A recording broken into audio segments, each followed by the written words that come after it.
जहां पर एक तरफ अमेरिका, ब्रिटेन और कनाडा जैसे वेस्टर्न देश जो दावा करते हैं कि भारत इंडो पैसिफिक रीजन में उनका सबसे इम्पोर्टेंट पार्टनर है, और एट द सेम टाइम यही देश भारत को खालिस्तान मसले के ऊपर टारगेट करते हैं, वहीं पर हमारे सबसे पुराने दोस्त रशिया ने एक बार फिर से भारत के लिए आवाज उठाई है।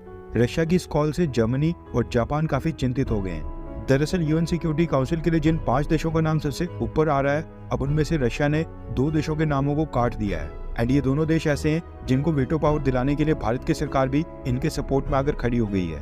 रशिया में ब्रिक्स समिट की शुरुआत हो गई है। एंड इसी ब्रिक्स समिट से पहले पिछले कल रशिया के विदेश मंत्री सर्गी लावरोव ने यूएन सिक्योरिटी काउंसिल के रिफॉर्म्स को लेकर स्टेटमेंट जारी की है। रेफरेंस के लिए आपकी स्क्रीन के ऊपर आर्टिकल का स्क्रीनशॉट भी है। भारत ने G4 ग्रुप बनाया है। इसमें 4 देश आते हैं, भारत, ब्राजील, जर्मनी और जापान। ब्राजील तो खैर हमारा ब्रिक्स का ही साथी है, जबकि जर्मनी और जापान ये दोनों देश G7 संगठन के मेंबर्स हैं। भारत मांग करता है कि भारत के साथ साथ ब्राजील, जर्मनी और जापान को भी यूएन सिक्योरिटी काउंसिल में परमानेंट मेंबर बनाया जाए, इसलिए भारत ने ये G4 ग्रुप बनाया है। यूएन सिक्योरिटी काउंसिल में रिफॉर्म्स के बाद जो नए देश जोड़े जाएंगे उनमें 5 देशों का नाम सबसे ऊपर है, G4 के 4 देश और एक अफ्रीकन देश।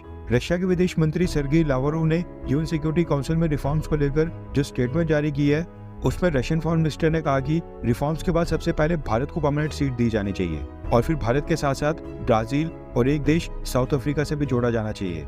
सर्गी लावरोव ने कहा कि इन 3 देशों को जोड़ने से global majority representation permanent table के ऊपर आ जाएगी और रशिया इन्हीं 3 देशों को सिक्योरिटी काउंसिल में जोड़ने के लिए सपोर्ट करेगा।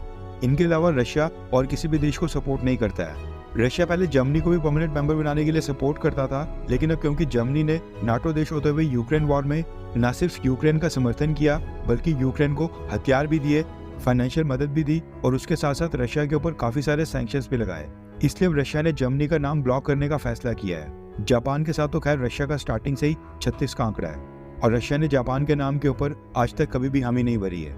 रशिया का कहना है कि यूरोप रीजन से पहले ही 2 देश फ्रांस और ब्रिटेन परमानेंट मेंबर्स हैं, इसलिए यूरोप से और किसी भी देश को परमानेंट सीट नहीं दी जानी चाहिए। यानी कि अगर जर्मनी को जोड़ा जाता है तो यूरोप से 3 देश हो जाएंगे। इसके साथ ही जापान के ऊपर रशिया की आपत्ति है। रशिया का कहना है कि एशिया से चाइना ऑलरेडी परमानेंट मेंबर है, इसलिए एक और देश भारत को परमानेंट सीट देकर एशिया से केवल 2 ही देशों को परमानेंट मेंबर बनाया जाए। एंड अगर जापान को भी परमानेंट मेंबर बनाया गया तो एशिया से 3 देश हो जाएंगे और ये ओवर रिप्रेजेंटेशन हो जाएगी। इसके अलावा एक और न्यूज निकल कर आ रही है कि अभी के जो 5 परमानेंट देश हैं, यानी कि अमेरिका, फ्रांस, ब्रिटेन, रशिया और चाइना, इन 5 देशों ने आपस में क्लोज डोर मीटिंग की थी। क्लोज डोर मीटिंग यानी कि इस मीटिंग में केवल 5 परमानेंट देशों के रिप्रेजेंटेटिव शामिल थे, नॉन परमानेंट मेंबर्स को इसमें नहीं बुलाया गया था। और इस मीटिंग में ये डिसाइड हुआ है कि जो भी नए परमानेंट मेंबर्स बनाए जाएंगे उनको पुराने 5 परमानेंट मेंबर्स की तरह वीटो पावर इस्तेमाल करने का अधिकार नहीं मिलेगा, यानी कि permanent membership without any veto power.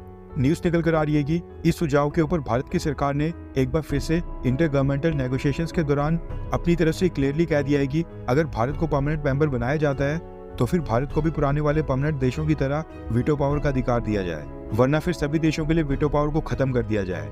ना ही नए परमानेंट मेंबर्स के लिए और ना ही अभी के 5 पुराने वाले देशों के पास वीटो पावर का अधिकार रहे। और जब बात आएगी कोई इंपॉर्टेंट फैसला लेने की तो उसका फैसला परमानेंट देश सिंपली वोटिंग से करेंगे। जिस रेजोल्यूशन के पक्ष में ज्यादा वोट्स होंगे वो रेजोल्यूशन सिक्योरिटी काउंसिल में अडॉप्ट कर दिया जाएगा, ये कहना है भारत का।